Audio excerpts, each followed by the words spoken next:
insulin ya. Insulin ada berapa macam? Insulin ada berapa? Apa ini? Acting analog, Terus? regular, NPH, Guardian sama DTC. Oke. Jadi yang paling gampang itu kalian ini. Nah, insulin itu dibagi berdasarkan masa kerja. Itu yang harus diingat. Jadi ada yang namanya kurang lebih sebenarnya dasarnya itu ada 3.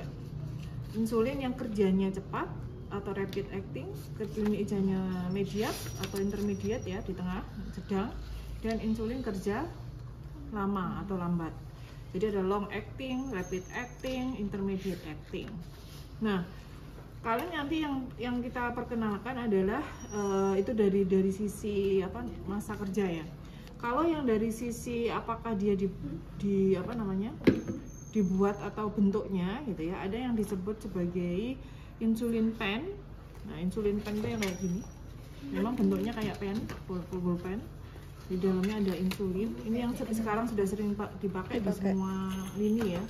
Bahkan di puskesmas pun orang sudah pakai. Ini pakai ini, bukan yang pakai yang kayak kalau reguler. Nah, ini kan ada reguler ya, ada analog ya, ada reguler itu yang dia bentuknya kalau nanti di rumah sakit kalian ketemu insulin yang di dalam vial, vial ya, botol yang obat itu ya, bentuknya seperti itu, otomatis di situ harus menggunakan spet. Ya, spetnya pakai ini, spet 1 cc.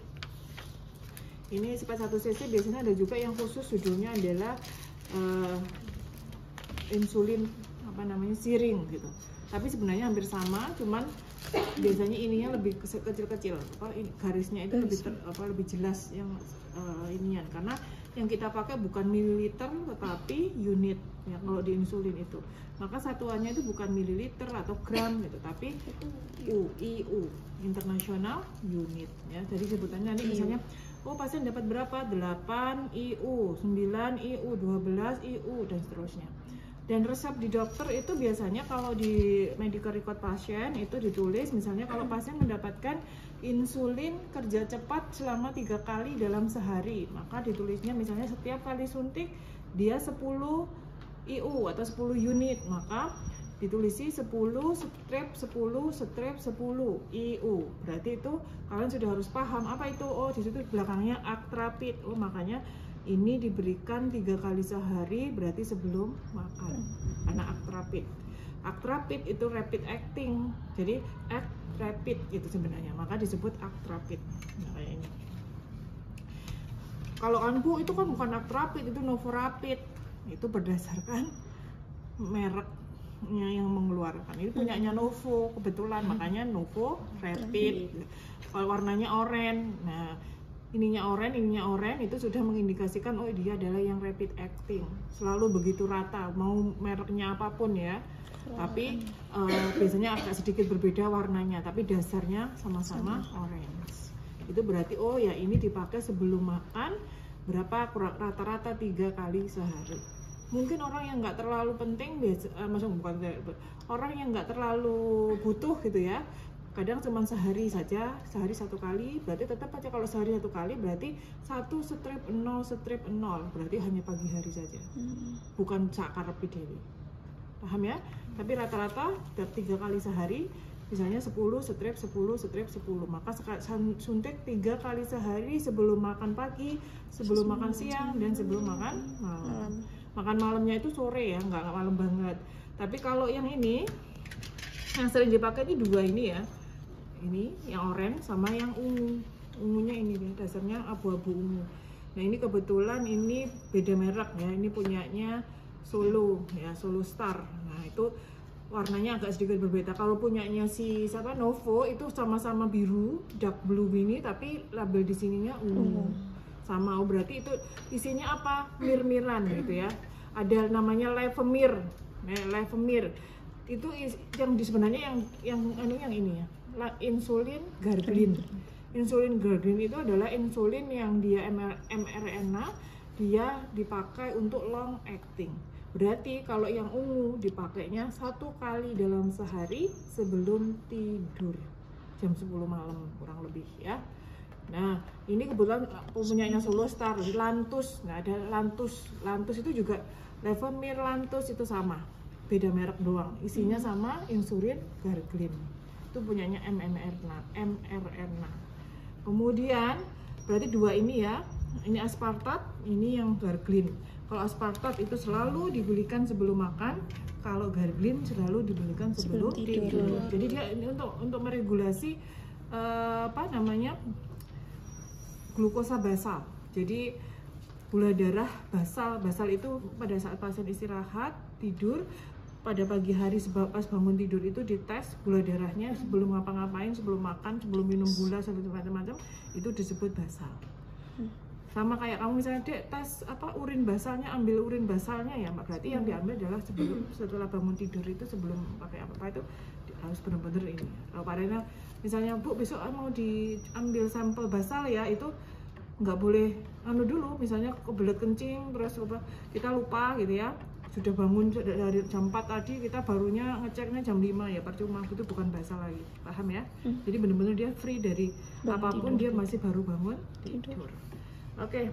Kemudian kalau ini untuk meregulasi stok jangka pendek ini hanya beberapa saat saja pada saat dia diberikan, ya, makanya tadi sebelum makan. Jadi pagi, siang, malam. Kemudian kalau yang insulin nggak ada ya, kita nggak punya, udah dibuang kayaknya karena sudah saking jadulnya. Yang itu vial tadi reguler, humulin ya, ada humulin N, ada humulin R. Jadi kalau kalian baca di label vial itu ada tulisannya humulin N, humulin R. Humulin N itu dia sama dengan intermediate, ya tengah-tengah kerjanya, biasanya dioplos. Tapi kalau humulin R itu sama dengan rapid acting. Tapi dia harus pakai ini. Jadi ambil misalnya 10 unit, maka kita 10 garis kecil yang ada di sini, bukan 10 cc loh ya, atau full di sini angka 10 tidak ya, tapi 10 kalau angka 10 sih 0,1 berarti ya di sini. Yang pertama itu adalah 10 garis itu 10 unit. Jadi satu full 1 cc ini berapa isinya? 100 unit. Walaupun malah kapopoe kakek titik cuma semili ya. Jangan cuma semili kalau masalah insulin, karena 1 mililiter insulin itu sama dengan 100 unit. Ngedrop pasienmu tiba-tiba meninggal gara-gara hipoglikemi ya. Paham ya? Itu sering loh terjadi ya. Kalau nggak ketoro ini sampai titik setengah mili kan kecil banget ya, obat setengah mili.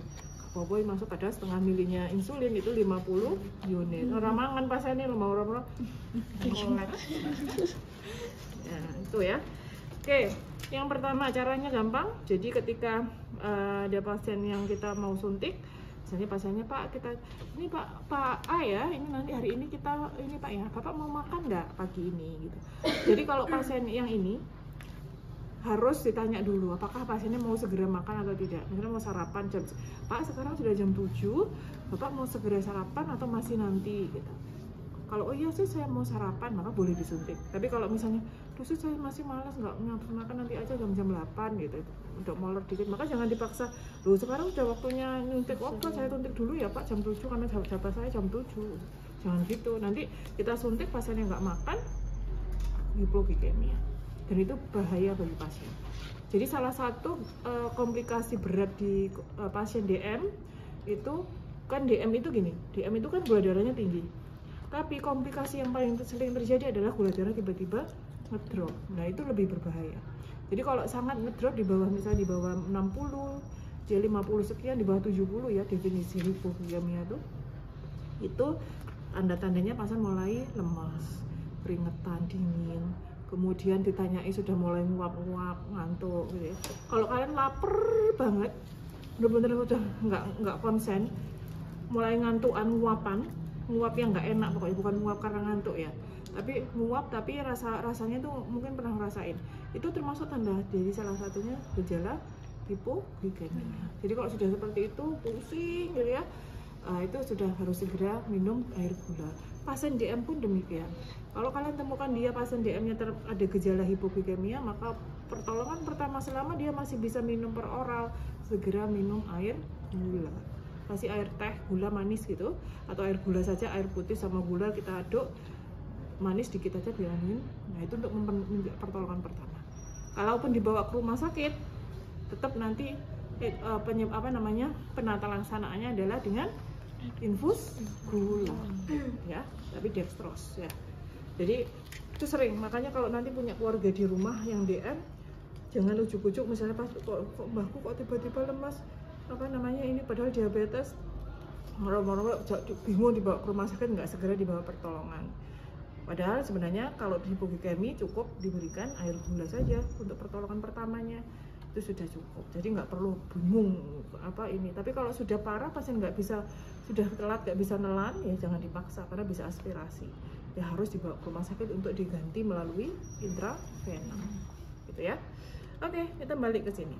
Kemudian kalau pakai yang ini tinggal ini saja. Jadi di sini ada strip-strip yang ini mengindikasikan jumlah unitnya. Jadi tadi kalau kalian baca di situ ada 3 ml ya di sini ya, 3 ml, 100 IU per mililiter ya. Jadi 100 IU per mililiter, berarti artinya kalau masih baru isinya ini berapa? 100. Iya 3 mili, berarti berapa unit? 300. 3 mili, 1 milinya 100. Masya Allah. Kata hipoglikemi kabeh ya. Oke, jadi ini 300. Jadi kalau kamu menghabiskan 3 mili ini, pasien pasti mati dalam sekali suntik ya, pasti. Kemungkinan besar 90% ya. Makanya kecil banget. Nah ini beda ya dengan yang ini biasa ya. Jadi ini nggak ada yang baru ya. Jadi bentuknya itu di segitiga kecil gitu, jarumnya beda dengan jarum nah ini kecil banget, mikro, wilik pendek ya, tak kelihatan lah ya. Dan ini harusnya kalian tahu bentuk ininya ya, bentuk plastikannya biar enggak keliru. Saya lepas dulu ya. Nah ini kalau masih baru, belum ada jarumnya, itu bentuknya begini. Nanti klepnya, ini ada klepnya gitu, kita hotel gitu klepnya. Ini masih full di sini, dan ini nggak bisa ditarik ya. Kalau sudah terpakai dia nggak bisa kembali. Ini berarti sudah mau habis, dan bahkan sudah habis, tinggal dikit banget. Coba kalau yang ini, nah ini masih cukup banyak ya. Ini masih lebih dari separuh. Jadi ini nanti maju ke ini gitu sampai merah-merahnya semakin ke sini berarti semakin habis. Oke. Nah ini kelihatan ininya. Oke. Ini enggak, berarti ini masih full di sini. Jarumnya sama, tutupin mana tadi? Kita pakai yang ini. Ini jarumnya ada di plastik. Coba saya ini kan ya biar kalian tahu. Dapat berapa? Misalnya 5 unit, maka kita putar aja ke atas. Nah ini krek, karena nggak bisa kita pakai yang ini karena sudah habis. Nah ini kita narik kan, nah bunyi tek. Nah ini 6, 5 berarti di sini. Nah di tengah-tengah 4 dan 6 ya. Kalau ini lebih ada garis-garisnya lebih jelas.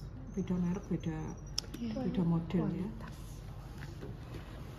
Terus kalau misalnya kebanyakan, aduh kak pakai 20 padahal untuk ME misalnya 10, balikan lagi sebelum dipencet ya. Nah ini balikan lagi ke sekali. Ini masih belum hilang. Tapi kalau kamu pencet begini, truk keluar dia. Nah ini modot, ini juga sedikit modot ya. Oke, kita coba praktek ini, pindah aja ya jarumnya ya. Biar bisa kelihatan.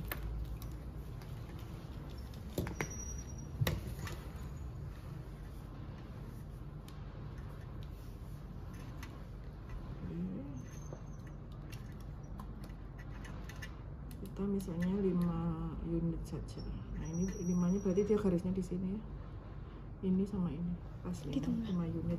Oke, kita misalnya sama teman atau sama kak senior yang perawatnya, Bu ini saya mau nyuntik Pak A ini ya, dapat insulin dapat lantus, kemudian 5 unit.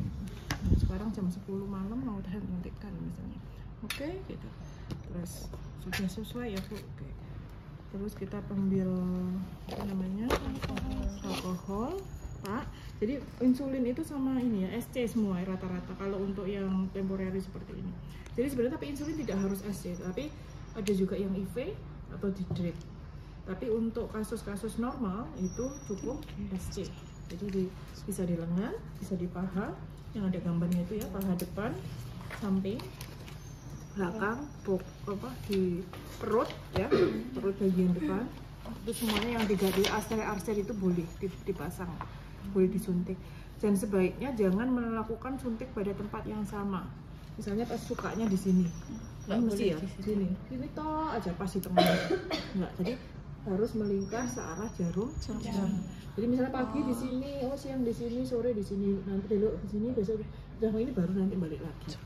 Sebenarnya idealnya malah ini sudah melingkar, sudah full, ganti. Benar. Ini sudah habis, baru ini ganti, karena setiap hari itu. Apa? Saya udah mau pulang. Udah mau pulang sih, udah. Ini teman apa kalau temannya? Iya. Iya, Bos. Terus apa namanya? Dari mana tadi? Dari tempat suntik ya. Dari sini pindah ke paha, selesai baru pindah lagi. Semuanya udah habis, pindah lagi ke tempat semua. Cuman kalau di rumah sakit kadang perawat itu nggak ngasih tanda. Jadi ketika ganti orang itu milihnya akan tetap yang itu gitu. Maka memang idealnya kalau kayak dulu saya kerja di rumah sakit itu ada protapnya bahwa insulin itu harus dikasih tanda. Jadi kita potongi plester putih itu apa namanya Hepavik ya, Hepavik kecil aja 1 titik gitu. Jadi kalau habis disuntik di sini saya tempelin, nanti siang biar tahu paling enggak besok bisa ganti. Buat apa? Untuk menghindari namanya lipodystrofi. Lipodystrofi itu adalah sebutan yang itu tadi dia menjadi atrofi, kemudian juga terjadi gangguan penyerapan insulin. Maka jadi kurang maksimal nanti ininya insulinnya gitu. Ya. Jadi kalau bisa kalau kalian tahu bahwa pasien ini sudah dapat, kira-kira jangan di tempat yang sama. Oke. Nah, misalnya kita pakai handscoon biasa aja, pakai handscoon bersih. Kemudian pasien boleh duduk, boleh tidur ya. Misalnya, Pak, ini duduk itu, dudukin Pak. Masih kecil. Jadi Pak, ini dari kalau di daerah sini suputan berarti kita coba cubit gini ya. Nah, ini terus tuh. Kemudian ini tadi kita buka, ini kita buka ininya.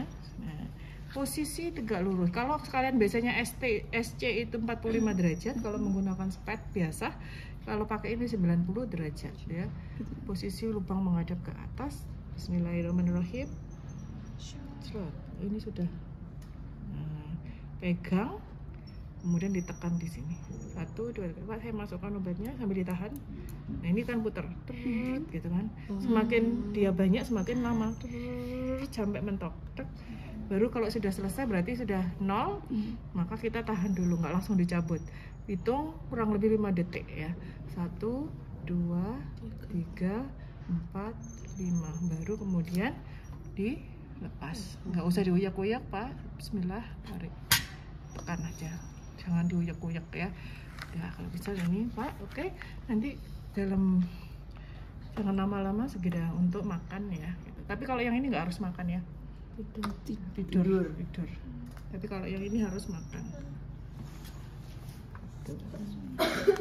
Ini kalau ganti tinggal dibuka, dibuang.